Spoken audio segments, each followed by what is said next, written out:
বিসমিল্লাহির রহমানির রহিম। ইসলামী মানে হোসান এ আল্লাহ রহমান রহিম রহমতুল্লাহ আলমিন। আজকে শুরু করছি যে টপিক নিয়ে, সেটি হচ্ছে স্পেনে গণহারে বৈধতা পাবে সবাই, কিন্তু এটার যে সোর্স অফ ইনফরমেশন আমি কোথা থেকে পেলাম সেটা আপনাদেরকে কোট করে তারপর বিস্তারিত শুরু করব। এটা হচ্ছে অফিসিয়াল ওয়েবসাইট ইউরোপিয়ান ইউনিয়নের, and official EU website, European website on integration. এখানে আপনারা যখন গুগলে যদি সার্চ করেন তাহলে এই প্রথম পাতায় আপনি পাবেন এই নিউজটি। আর এটার লিঙ্কটা হচ্ছে migrant integration.ec.europa.eu/others। এখন বাকিটা বললাম না, ওই সাইটে গিয়ে আপনারা তথ্য পাবেন। এখন টাইটেল কি, শিরোনাম হচ্ছে 17 এপ্রিল 2024 সাল, মানে গত মাস 2024। আমি এখন ভিডিওটি করছি হচ্ছে মে মাসে, তাই বললাম গত মাস। সেই তথ্য অনুযায়ী Spain takes first step towards regularising 5 lakh migrants, অর্থাৎ 5 লাখ মাইগ্রেন্টদের রেগুলারাইজ করার জন্য স্পেন প্রথম পদক্ষেপ গ্রহণ করেছে। আর সেটা তারা স্বাক্ষর সংগ্রহের জন্য তারা মূলত কাজ করেছিল, যে 5 লাখ কতজন মানুষ স্বাক্ষর করবে। এখন দেখা গেছে মানুষ এত গণহারে স্বাক্ষর করছে যে সেটা 7 লাখের উপরে গিয়ে পৌঁছেছে। আর বাকি খবরটা আমি এখন বলছি সংক্ষেপে বোঝার জন্য।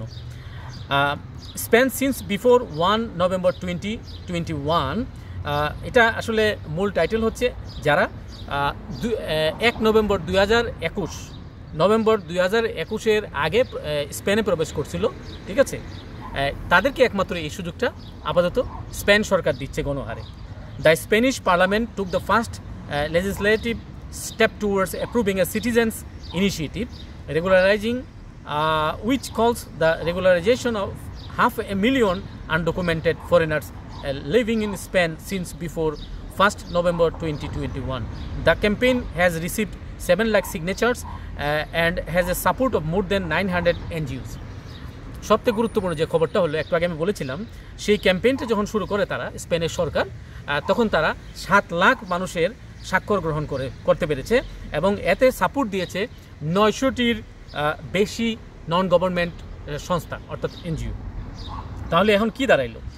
এখন যারা নভেম্বর 1, 2021 পূর্বে স্পেনে বসবাস করেছেন, যাদের অ্যাটলিস্ট একটা ডকুমেন্ট আছে, সেটা হচ্ছে কি পাদ্রানোমেন্টো, অর্থাৎ রেসিডেন্ট সার্টিফিকেট ইংরেজিতে বলে এটা। এই সার্টিফিকেট যাদের স্পেনে আছে তারা অবশ্যই সেখানে বৈধতা পাবেন। এখন তাইলে প্রশ্ন অনেকেই করেছেন ইতিমধ্যে। আমি একটি ভিডিও, একটু ড্রাফট ভিডিও একটি প্রকাশ করেছিলাম, যেহেতু এই নিউজটি ইমার্জেন্সি ছিল, সেই হিসাবে আমার ইউরোবিডি ব্লগের ইউটিউব চ্যানেলে প্রকাশ হয়েছে। সেখানে আসলে স্লিপ অফ টাং আমরা অনেক সময় বলি না, যে মিস্টেকেনলি আমি 21 জায়গায় 2022 বলে ফেলেছিলাম সেটা, তো এটার জন্য আমি অ্যাপোলজিস। ওকে, আর এখন কথা হচ্ছে 2021 সালে নভেম্বর 1 পরে যারা স্পেনে প্রবেশ করেছেন তাদের প্রশ্ন হচ্ছে, আমরা কি তাহলে ভাই বৈধ হতে পারবো না, বা স্যার বৈধ হতে পারবো না? তাদের উদ্দেশ্যে আমি এই কথাটাই বলবো, আপনারা স্পেনে যদি কন্টিনিউ থাকতে চান, স্পেনের ক্ষেত্রে 2টা জিনিস আছে বৈধ হওয়ার। একটা হচ্ছে স্পেনে ঢুকে কন্টিনিউ থাকতে হবে, সেখানে পাদ্রানোমেন্টো থাকতে হবে, মানে রেসিডেন্ট সার্টিফিকেট থাকতে হবে। সেখানে আপনি দীর্ঘকাল, অর্থাৎ কমপক্ষে 2 থেকে 2.5 বছর সময় অতিবাহিত করতে হবে, একটা ধাপ। আরেকটা ধাপ হচ্ছে 3 বছরের উপরে থাকতে হবে। এই হলো বৈধকরণের 2টা পদ্ধতি। সেক্ষেত্রে যারা 2021 নভেম্বরের 1 তারিখের পরে গেছেন, তারা অবশ্যই নিকট ভবিষ্যতে, ইন দ্য নিয়ার ফিউচার, ইনশাল্লাহ আপনারাও এরকম একটি সুখবর পাবেন বলে আমি আশা করছি। আর আপনারা কেউই আসলে বসে নাই যে স্পেনে একটা জব কন্ট্রাক্ট অনেকে আসলে কিনতে চায়, জব কন্ট্রাক্ট কিনে ট্যাক্স দেওয়া, এরকম এটা অন্যান্য দেশের মতো এত সহজ না।